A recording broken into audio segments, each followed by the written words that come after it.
हमारा आज का टॉपिक रहने वाला है रेस्पिरेशन। तो हम समझेंगे कि रेस्पिरेशन होता क्या है। सबसे पहले जो ब्रीथिंग और रेस्पिरेशन, इन दोनों में क्या डिफरेंस होता है। ब्रीथिंग यानी हम एयर को इन कर रहे हैं और आउट कर रहे हैं, तो ये हो जाएगा सिर्फ ब्रीथिंग। और रेस्पिरेशन क्या होगा, ब्रीथिंग की प्रोसेस यानी इन आउट तो यहाँ पे को होगा, साथ साथ क्या होगा, ऑक्सीडेशन ऑफ फूड होगा। या हम दूसरी भाषा में बोल सकते हैं कि यहाँ पे से कुछ एनर्जी रिलीज होगी। अब जो एनर्जी रिलीज होती है रेस्पिरेशन में, वो कैसे स्टोर्ड होती है। देखिए, when energy release during the respiration, जब एनर्जी रिलीज होती है तो वो क्या होगा, एडीपी को कन्वर्ट करेगा एटीपी। उसके बाद से ड्यूरिंग रेस्पिरेशन, तो जो एडीपी है ये क्या होती है, लो एनर्जी में फॉस्फेट।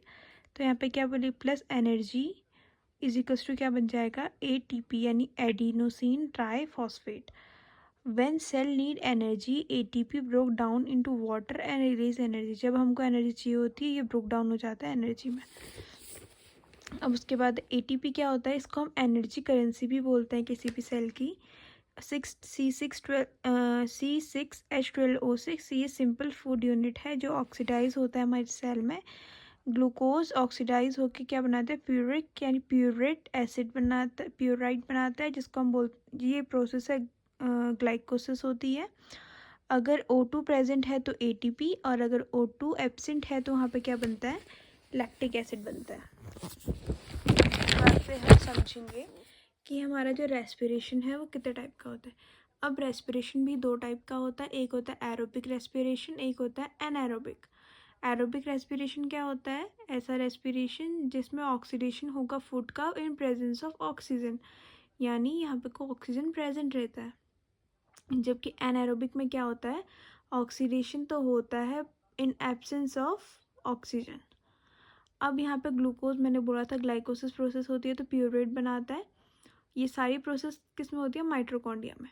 अब यहाँ पे को क्या बन जाएगा, C कार्बन यानी 6 कार्बन डाइऑक्साइड, 6H2O और 38 ATP। ये अकर होती यानी होती है ह्यूमन बॉडी में, और इसमें एनर्जी होती है जो हम करते हैं रेस्पिरेशन। अब जो होता है एनारोबिक रेस्पिरेशन, इसमें क्या होता है, देखो कहीं पे तो एब्सेंस होती है ऑक्सीजन की, और कभी हम बोल सकते हैं लैक ऑफ ऑक्सीजन। दो अलग अलग कंडीशंस होंगे यहाँ पे। जब एब्सेंस ऑफ ऑक्सीजन हो, यानी ये किस में होता है, यीस्ट वगैरह में होता है, तो ये बनाता है एथेनॉल। और जब यानी लैक कब हो जाएगा ऑक्सीजन, ऑक्सीजन का लैक तब होगा जैसे हम बहुत ज़्यादा दौड़ भाग करते हैं, तो यानी बहुत ज़्यादा दौड़े होते हैं तो उसमें हम ऑक्सीजन को कम इनहेल कर पाते हैं। तो इस टाइम पे कोई हमारे उसमें क्या बनता है, लैक्टिक एसिड बनता है। इससे मसल में क्रैम्प्स पड़ जाते हैं, और ये इसमें क्या होती है, हमारी लैक्टिक एसिड बनता है। अब उसके बाद से है रेस्पिरेशन इन प्लांट्स में कैसे होता है रेस्पिरेशन। प्लांट में जो ऑक्सीजन होती है वो डिफ्यूजन से लेता है बाय रूट्स से लेंगे तो उसके रूट हेयर, स्टेम से वेंट्रिकल्स, और लीव से स्टोमेटा। अब गैस एक्सचेंज कैसे होता है, एट डे दिन में वो ऑक्सीजन को आउट करते हैं, कार्बन डाइऑक्साइड को इन करते हैं, बट एट नाइट वो ऑक्सीजन को इन करते हैं और कार्बन डाइऑक्साइड को आउट करते हैं। उसके बाद है रेस्पिरेशन इन एनिमल। अब एनिमल में रेस्पिरेशन कैसे होता है, जो अमीबा है वो क्या करता है, सिंपल डिफ्यूज़न ऑफ गैस करता है, अर्थवर्म अपनी स्किन का यूज़ करता है, एक्वेटिक एनिमल अपने गिल्स का यूज़ करता है, जैसे ग्रासोफर और कॉकरोच है। इसमें टीनी होल्स होते हैं, इन्हें स्पाइरकल्स बोलते हैं, और जो एयर ट्यूब्स होते हैं वो ट्रेचिया होती हैं। लैंड एनिमल्स हैं जैसे लंग्स।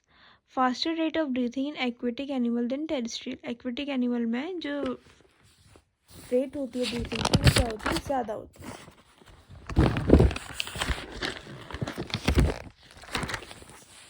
अब यहाँ पे को हम समझेंगे रेस्पिरेशन।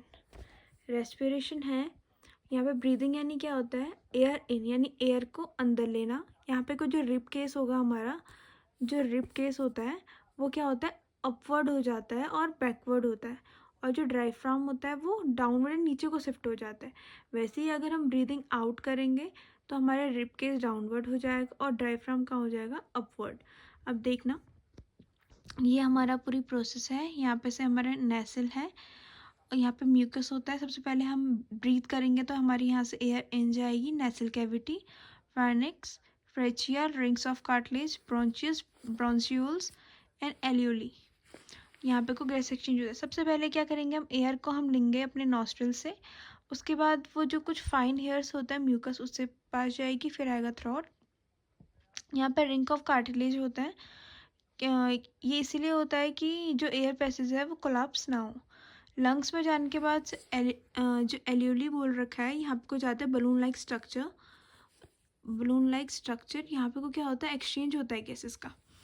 उसके बाद से ये कहाँ जाएगा, यहाँ पे से फर्दर प्रोसेस हो जाएगी। ह्यूमन बीइंग में जो रेस्पिरेटरी पिगमेंट होता है वो होता है हीमोग्लोबिन, और जो कार्बन डाइऑक्साइड है वो ज़्यादा सॉल्युबल होता है वाटर में ऑक्सीजन से।